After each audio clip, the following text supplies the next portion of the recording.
Hi, everybody. This is Paul Hitchcock with the law firm Barth Calderon. This is Wealth Protector TV. Thanks for joining us here. Really excited for our two guests and for this topic here. Got Courtney Moeller, who's doing a lot of things in the investment space. We're going to hear from her in a second. And we've got our featured speaker here, Harry Barth, who's going to be talking about the impending estate planning apocalypse. A lot of big changes coming. Harry is the founder and senior managing partner of the firm. We're an asset protection, estate planning, and business planning firm located in Southern California with clients across the country. Harry is a top speaker to many incredible groups everywhere. He's in very high demand for topics like this. So what I want to also mention up front, excuse me, is that we always offer through this alignment with Courtney and people listening and taking the time to hear our webinars, a complimentary planning assessment with the attorneys on our team. And wherever you're watching this video, because we're live streaming this everywhere, there's going to be a link for you to get involved in that. We can do Zoom sessions, phone calls. So that link may be up here, down here, depending on where you're watching it. So look for that. And before we get to Harry, Courtney, tell us a little bit about you and what you're doing. Yeah, well, first of all, thank you so much for having me. You guys spoke at the Advanced Tax Strategy Summit, and I was so honored to have you then. And, asset protection is something that everybody needs, and a lot of people don't realize it. So, anyway, I am from West Texas, and I come, from an oil and gas family. I've continued down that path. And, my goal in life is to keep $1 billion out of the hands of the IRS. And I do that through tax advantaged investing in oil and gas. So that is my specialty. And like I said, I've been in this space for quite some time, and I thought I didn't need asset protection because I thought that there was this really high net worth, needed for that. And then I was at another conference listening to somebody talk about how you can be attacked, from different ways, and you think that you've got protection through just having an LLC or something, and there's other ways that people can get to you. So I figured out very quickly that I did need asset protection and more people need it. So, and you guys have offered so many financial assessments to my listeners and, investors that I have. And it's so invaluable, and I can't thank you enough for that. Yeah, wonderful. I know you've aligned with Harry and the firm because you're bringing a lot of high value education to your network. This is great. So, Harry, let's jump into it. What do we need to know about what's going on? Oh boy, so do we have a lot to talk about today? So so I think we start with a very important I will call it the word for it would be I'm searching for the word. Forget the word. We'll do it this way. We don't want to let the tail wag the dog. Whenever we talk about taxes and things that are coming up, I think it's very important that people don't over concentrate on the tax issue, although it's critically important and we're going to cover it today, at the expense of what is more important, which is the overall economic health and well-being of a family. Now, that being said, the reason for that is that estate planning is critically important for every family. Not every family is going to be impacted by the upcoming estate tax apocalypse, but every family is impacted by estate planning. Not one of us gets out of here alive. Not when we talk about exit planning for a business owner, every business owner will exit their business voluntarily or involuntarily. All of us will exit this earth. All right. It's just the way it comes and the way it is. And so it's very important that we plan appropriately and properly, avoid probate, avoid publicity, avoid excess legal fees, and avoid taxation. So given that as a backdrop, let's talk a little bit about what's going on. So I think one of the first things to understand, and Courtney, this is interesting, is how the estate tax came about and what it was for. So the estate tax, will also known as the transfer tax, is designed to tax the transfer from one generation to another. At this time, under the law, there is no transfer tax between spouses unless a spouse is not a U.S. citizen, not a green card holder, but not a U.S. citizen.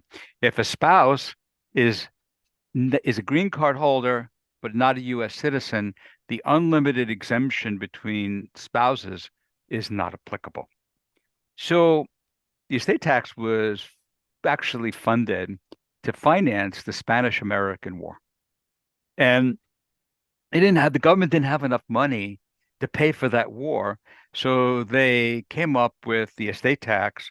And at that time, it probably impacted maybe 50 families in the United States, ultra wealthy at the time of the Spanish-American War, that they took a piece of their net worth when they died to finance that war. And that was the genesis of the estate tax. But over the years, it has changed. Over the years, the estate tax, which is interesting enough, doesn't really raise as much money for the federal government as one might think. The estate tax has become a matter of political and social engineering. And I think that's very important for our conversation today because that's what we're going to be stepping into. And I'm going to take us through the various scenarios. And this is not meant to be a political treatise today, only the politics as far as the taxation is concerned. So let's go and take a look at that. So the estate tax was actually now engineered because there's a belief, a strong belief in our government that wealth concentrating in the hands of a smaller number of families is absolutely terrible for the United States and its culture. So the net result of that is they impose this tax to break down that wealth and kind of allegedly spread that wealth amongst others. So it's not really taxation for raising revenue for the government, although that may change if Joe Biden's policies ever become law, which we'll talk about today. It's really designed for social and cultural engineering. So it's become political. So what happened, let's take a look at what this apocalypse is all about. As we sit here today,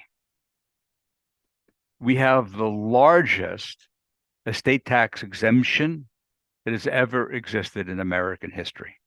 Every person in America has a $13.5 million exemption from transfer taxes. So Courtney, you could transfer 13.5 million. I could transfer 13.5 million. Paul could transfer 13.5 million. My spouse could transfer 13.5 million. So it's $27 million can move to the next generation without the imposition today of a 40% tax. So everything above the 27 million is subject to a 40% tax. And under current law, and since it was enacted in the beginning of 2017, that number was adjusted for inflation. So what started as 20 million is now 27 million over the last eight years. So that's what we have. Now, the apocalypse that we keep talking about is what happens by autopilot. So what happens and then we'll talk about remedies on how to fix this and opportunities that we have now. So the very important thing to understand is that and this was the Trump era estate tax exemptions because the Republicans believe very strongly, again, not political, in the growth of capital rather than the distribution of capital amongst the masses. So when the new law that gave us these large exemptions, up from 10 million to the $27 million that we have today, came into effect, they were proposed by the White House, which was Republican. They were passed by the House at that time, which was Republican, but they had only 52 senators. So with 52 senators under our current structural governmental morass of a system that we have, that was not a filibuster-proof majority in the Senate.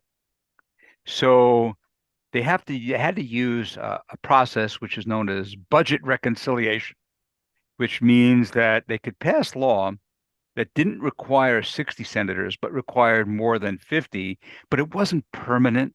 It could be only for a period of time, within a budgetary period of time. So that law was passed to last 8 years. So what happens December 31st, 2025, about 18 months from now, that $28 million exemption that a couple has by autopilot was going to drop to $12 million. And so now we once had 28 million or 27.5 million and 40% of the excess. When we wake up on January 1st, 2026, it will be 40% of everything in excess of $12 million. It reverts to the 2010 $10 million number with an adjustment for inflation that's expected to be around $12 million. And nothing has to happen to have that happen. So this is what's coming. Now, the impact on that is significant. Where a lot of people felt that they were not subject to the transfer tax system, now a lot of families are going to be subject to the transfer tax system. And Harry, that's transferring everything, businesses, yeah, but it investments, also includes the term life insurance that they have, and we're going to get to that. The people don't realize how large their net worth may be, and the process that it goes through. But let's just understand this is coming.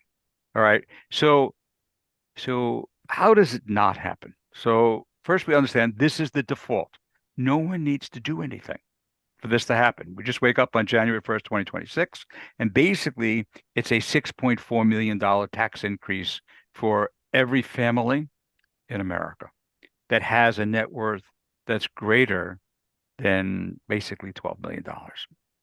So that's pretty bad, but it might not happen. So let's talk about the might nots, because I think it's critically important to what we're talking about today. So how does it not happen? Well, there's an election coming in November. And as a result of that election, let's take two different outcomes. So if one outcome is that we have a red White House, a filibuster proof, or at least a majority in the Senate that's red, and a House that's red. So all three of those houses of government are Republican. They have already stated in their plank that the current exemptions of the 27.5 million will continue to remain in force for citizens of the United States of America and will continue to be adjusted for inflation. So there'll be no change. Still, for people above that, they're still subject to 40% tax of the excess, but we don't drop down. On the other hand, what happens if we have a blue White House, a blue Senate, and a blue House? Well, we know what they've said as well. And this is very important to understand. Their plank says that the exemptions drop to 7.5 million, $3.7 million per person in America, from 13.5 to 3.7. And the rate of taxation becomes progressive above that, starting at 50%, moving on up to 65%. Wow. So, wow, I mean, it's confiscatory. They have said that is what it is. And in addition to that, what they have said, if they have control, and not only will we raise the tax significantly, that's just confiscatory. Just think about it. I mean, we're giving out numbers, but think about someone that's got a $30 million net worth now has $23 million exposed, $12.5 million of taxes, and they will no longer adjust the exemptions for inflation. So as inflation goes up because of government spending, basically the value of the exemption is going down. But then they said that in addition to the increases in taxation, that in the hands of skilled estate planners such as us, there are many, many tools in our toolbox that we'll talk about some of them today that we use to help protect families from this confiscatory tax. So in many cases, even if the exemptions go lower, we have many, many tools that can help mitigate the sting of that tax and the movement of assets from generation one to generation two. Their proposals basically eviscerate all the tools in my toolbox, saying not only are we going to raise the rates and lower the exemptions, we're going to take away all the tools that you could possibly use to help families lower that tax. We are hell-bent on destroying that wealth for families in America. And they truly believe that this is good for America. So we don't have an upper class and a lower class. It kind of creates everyone's in the middle class. It's basically a socialist concept. Well, it's legal robbery is what it is. Absolutely. But it is. By the way, this is all the same stuff they proposed after the Biden victory in 2020. But there were two senators, if you remember, Manchin, Joel Manchin, and Kristen Sinema, the two Democratic senators that didn't go along with this exact tax proposal that I'm talking to you about, and it failed. Both Manchin and Sinema are retiring from the Senate. So we face a very scary environment. Interesting. There was the other day, literally just the other day, Joel Manchin may be reconsidering running for the Senate, which would be a kind of a good thing, but it's irrelevant to our conversation today. So that's all blue.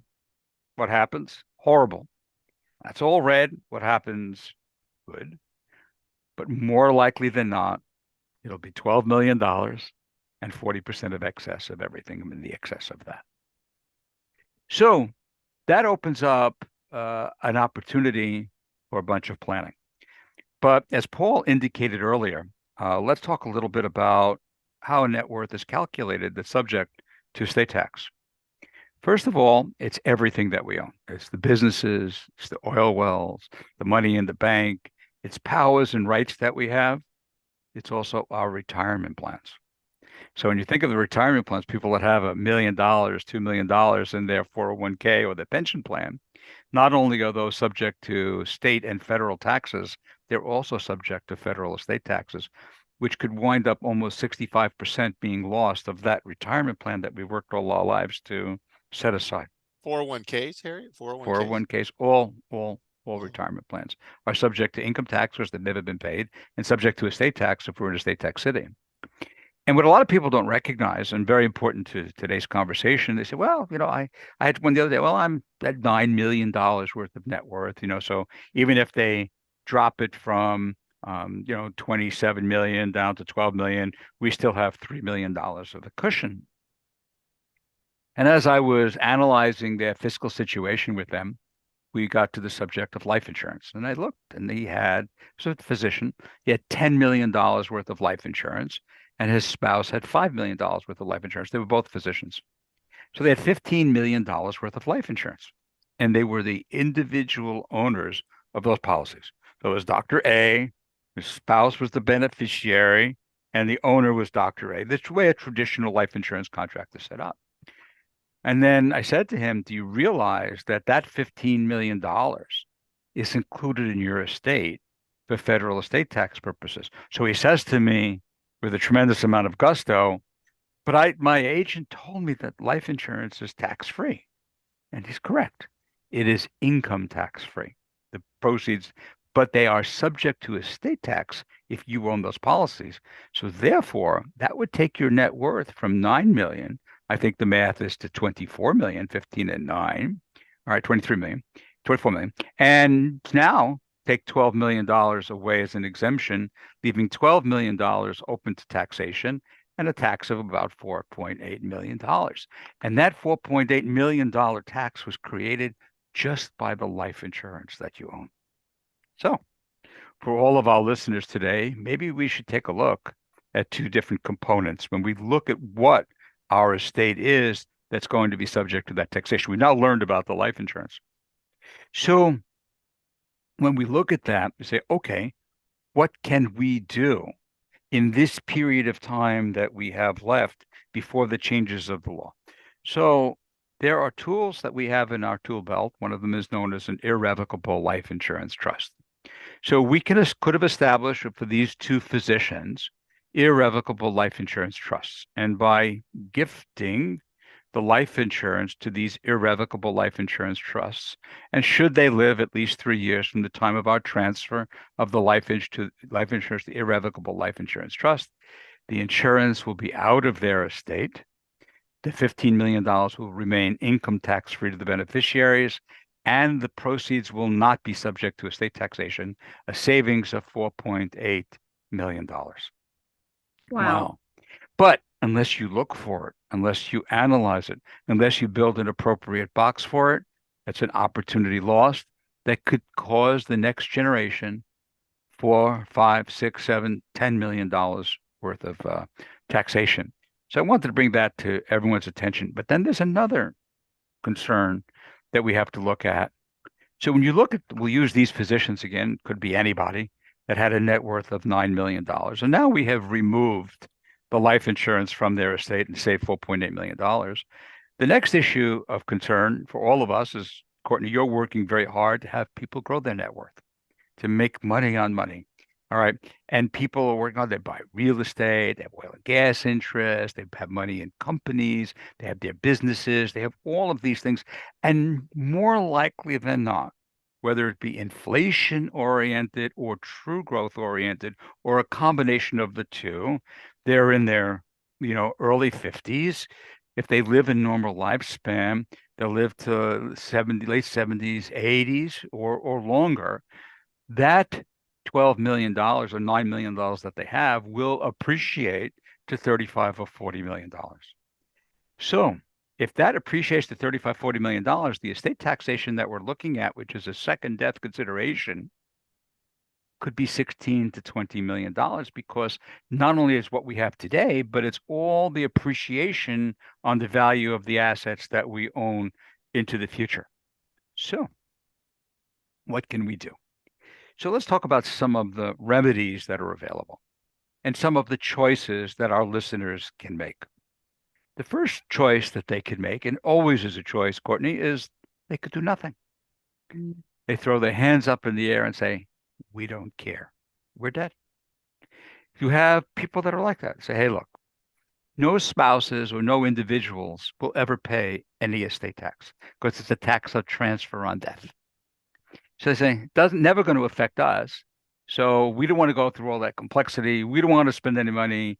We built everything ourselves. We don't care what happens with the kids. If they get clobbered by the government, we don't care.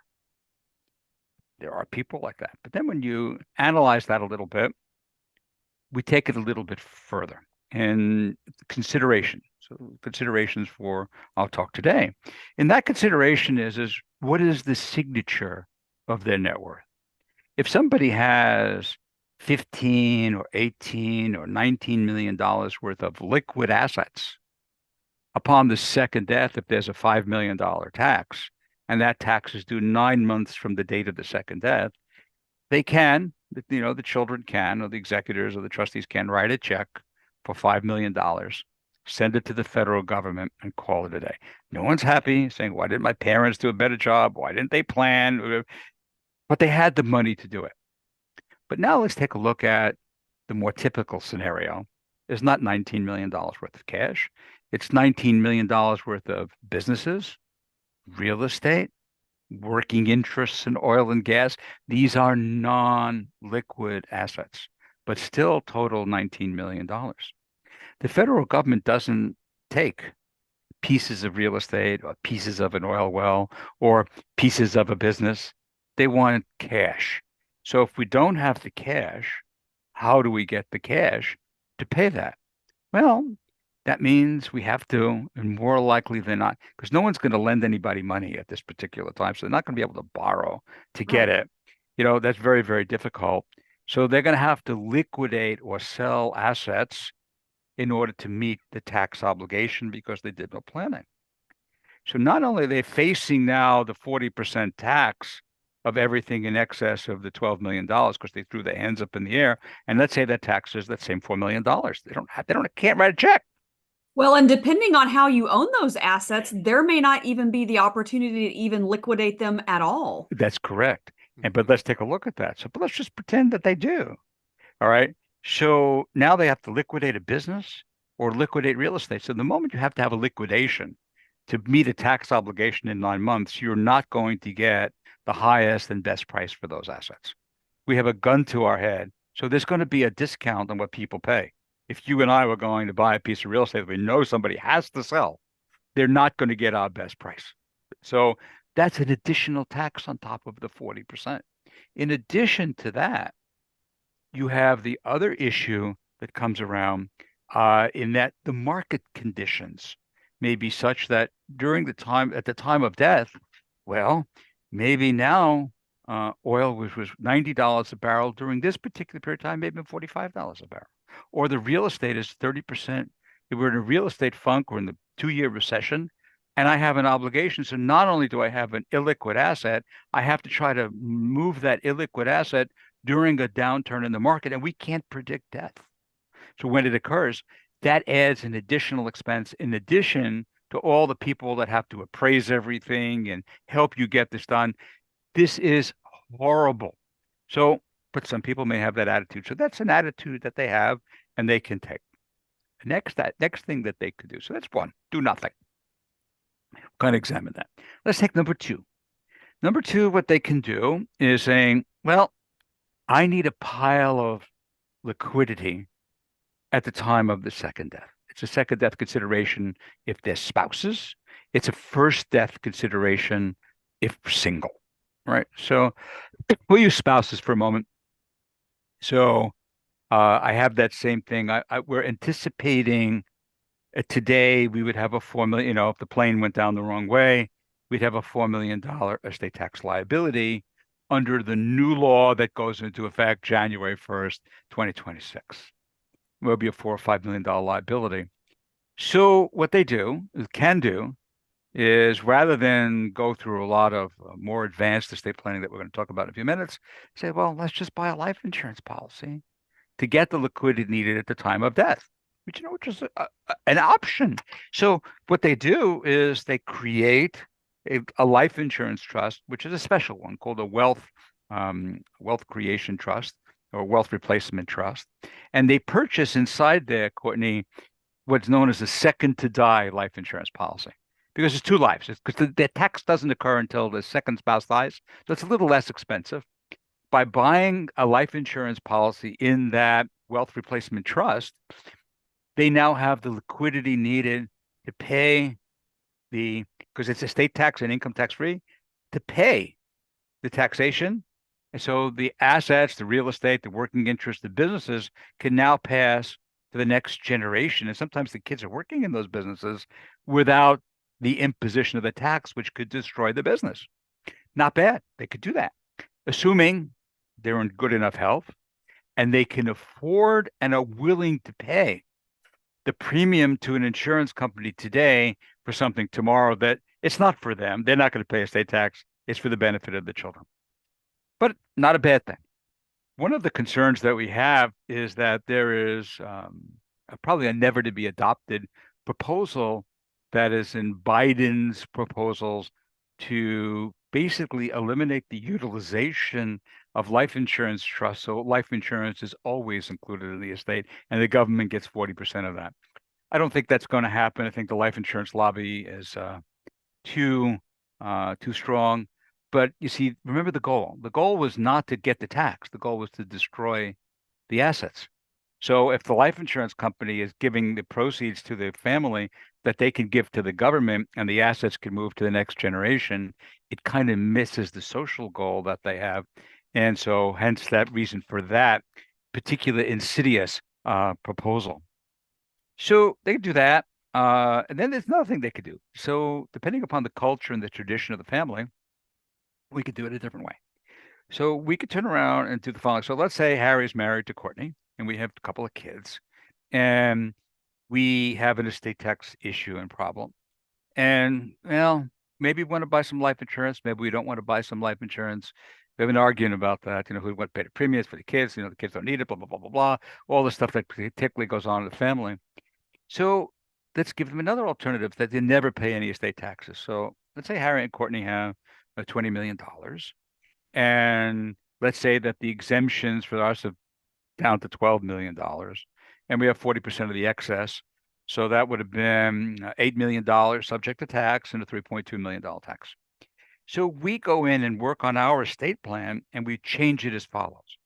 We put in some special language that says, whatever is free from federal estate taxes, that's the 12 million, or depending on the political winds, could be 27 million, could be 7.5 million, whatever is free from federal estate tax goes to our children with all the bells and whistles for the protection of our kids.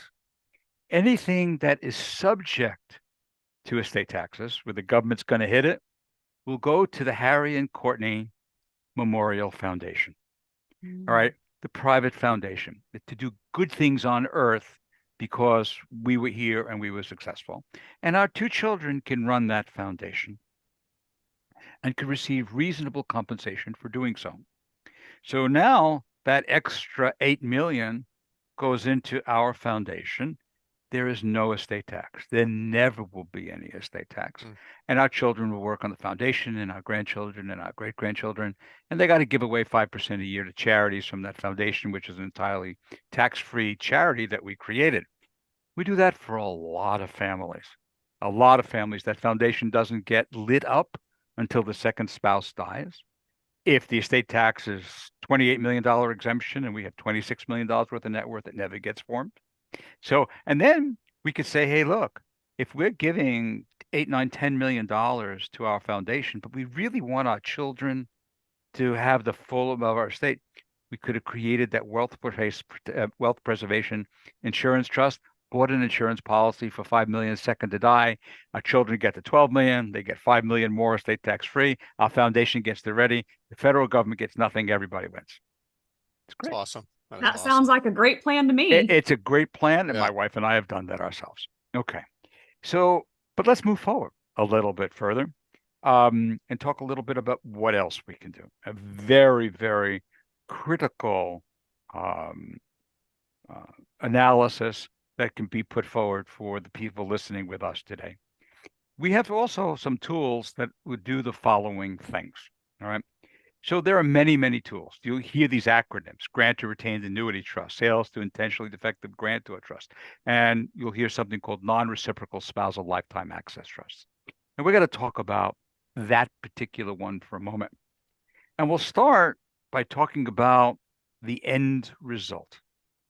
So the end result of creating non-reciprocal spousal lifetime access trusts, which we can do now, Courtney, now, before the law changes, is really interesting. So the first and important thing to understand is that what are the benefits? So the first benefit of non-reciprocal spousal lifetime access trusts is it allows us, Courtney, to lock in the $27 million exemption that we have today for our children, yet retain control at the spousal level. So Harry and Courtney still control the assets. We still control everything, but we've locked in the $27 million for our family. So when that inevitable decrease occurs down to $12 million for our family, it's still $27 million. Wow, that's pretty good. Second benefit that comes because Harry and Courtney created non-reciprocal spousal lifetime access trusts is that all of the appreciation of the value of the assets that are inside these trusts will also forever escape estate taxation. So if we have $27 million that you and I put in, because we had it, and over the course of our lifetimes, that grew to 50, 60 million. I have people that put in 14 million, now 100 million. Grew to 50, 60 million dollars. Whatever that 27 million grows to over the course of our lifetimes will not be subject to federal estate tax. Completely. Well, I'm glad you brought that up because that was one of my questions is, do we have any limits to any of these, vehicles? We do. The limit for the spousal lifetime access trust is the 27 million that we have today. We can't put more than 27. We're using our death time exemptions during lifetime, which we're allowed to do. So we're using it up today while we still got the 27 million before it turns to 12 million. And then everything we put in this bucket can grow to whatever it's going to grow to and not be subject to tax. And interestingly enough, these trusts require no tax returns. They have no adverse income tax consequences associated with them. There are no annual filings that are associated with them. They're relatively easy to utilize. But there's a third benefit, which goes back to what you started talking about at the beginning of our workshop together. All of the assets that are in Harry's and Courtney's spousal lifetime access trusts for the benefit of each other because it's spousal lifetime access trust. That's Harry's trust for the benefit of Courtney, Courtney's trust for the benefit of Harry. So we're still up at our level, are completely asset protected from our claims of any of our creditors. So if Courtney, if you have a liability, or Harry, I have a liability, that pile of assets that sits inside those non-reciprocal spousal lifetime access trusts are safe from the claims of creditors.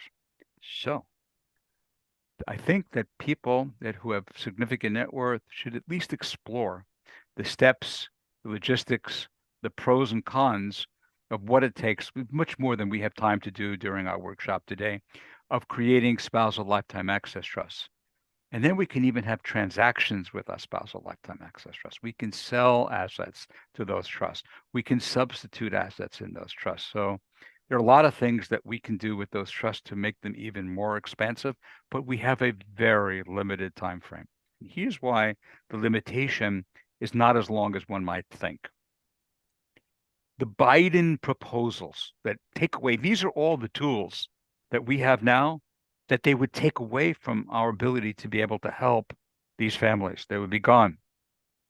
And in the Biden proposals, I mean, it's written black and white in their proposals, they would make these proposals, if they're successful in November, even though they're passed after they take office after January 2025, retroactive to January 1st, 2025. So therefore, although the legislation might not be passed until May of 2025, if we have the blues taking over, it'll be retroactive to January 1st, 2025, meaning that our runway to analyze these things on behalf of all of the people that need to really do this will end December 31st, 2024. So it's kind of time to be vigilant. Vigilance is the word. We are in the best planning landscape that we could possibly have in the history of this country. It is going to evaporate, more likely than not. At least people should take the opportunity to determine what they can do to make things better before this apocalypse hits. And I think that there are many tools. There are 50 tools. We described a few of them today, but there's so many opportunities, easy to do and done. So the suggestion is everybody sit down, everybody sit with their advisors, knowledgeable advisors in these advanced areas, and look at what their options are, which include, I don't do anything. It's okay. But learn with your eyes wide open rather than eyes wide shut. And with that, I think that pretty much talks about what's a coming, what's anticipated to come, and some of the opportunities that are there beforehand. And yes, we can have oil and gas interests in spousal lifetime access trust. There are no restrictions on the type of assets that are in there. The tax benefits would still pass through onto their tax return. So it's a win all the way around, and all that income would be protected. Yeah. Okay. Wonderful, wonderful stuff. Yeah, any questions, Courtney? Any questions, Paul? Well, I do have one. So, we're continuously adding assets to our portfolio. Once we establish that, do we have to set up a second one if we're acquiring more assets? Can't, because if you and I did it properly, Courtney, and we had the net worth, we were able to put in $27 million between you and I today. Now, if we put in even 16 or 17 million or 18 million, when that on January 1st, 2026, when it drops to 12 million, that door is shut. We can't add any more. Now, on the other hand, if we put in 18 million, because that's what we had, and now the door stays open at 28 million and we acquire more assets, then we can add more because the door is not shut. So, but we can always sell stuff to it and take back notes. There are the things that we can do, but there's a limit on what can go in that particular tool. Now, there are other tools that we can use that are helpful that we did not get the chance to describe today, but the spousal lifetime access trust is limited. So today it's 27. January 1st, 2026, it's 12. So if we're over 12, the door is shut. We can't put any more in. But for example, all the income that's being generated by the working interest from the people that have invested with you, all that income is in the slat and could continue to grow and make new acquisitions. So you could do that with the income that's inside. But let's say they wanted to make another investment and they can't add any more in, but they could loan money to the spousal lifetime access trust for the acquisition of a will, I mean of a will, and take back a note. There are things that can be done in that flexibility. We worry though that if they close the doors, and they will grandfather everything that we've done prior to the time that they close the doors. But traditionally, when there's a grandfather, they always say, if you make any major changes to the pre-existing trust, which could be by lending money, borrowing money, or things that we have that flexibility, then they'll take the grandfather away. So, but we don't know what that is, and that may or may never happen. So it's very difficult to be a planner in such a volatile time with people that really don't have any clue as to the impact of this has on the we'll call it the moderately wealthy in America.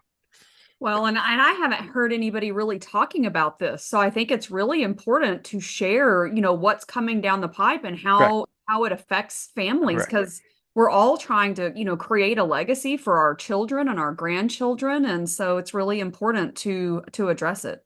Absolutely. Yeah, And that's why we're doing excellent. this today. Excellent. Thank you, Harry. Oh, Thank you, thank Courtney. you, Paul. Wonderful. Courtney, Yeah. great to see you again. And thank you.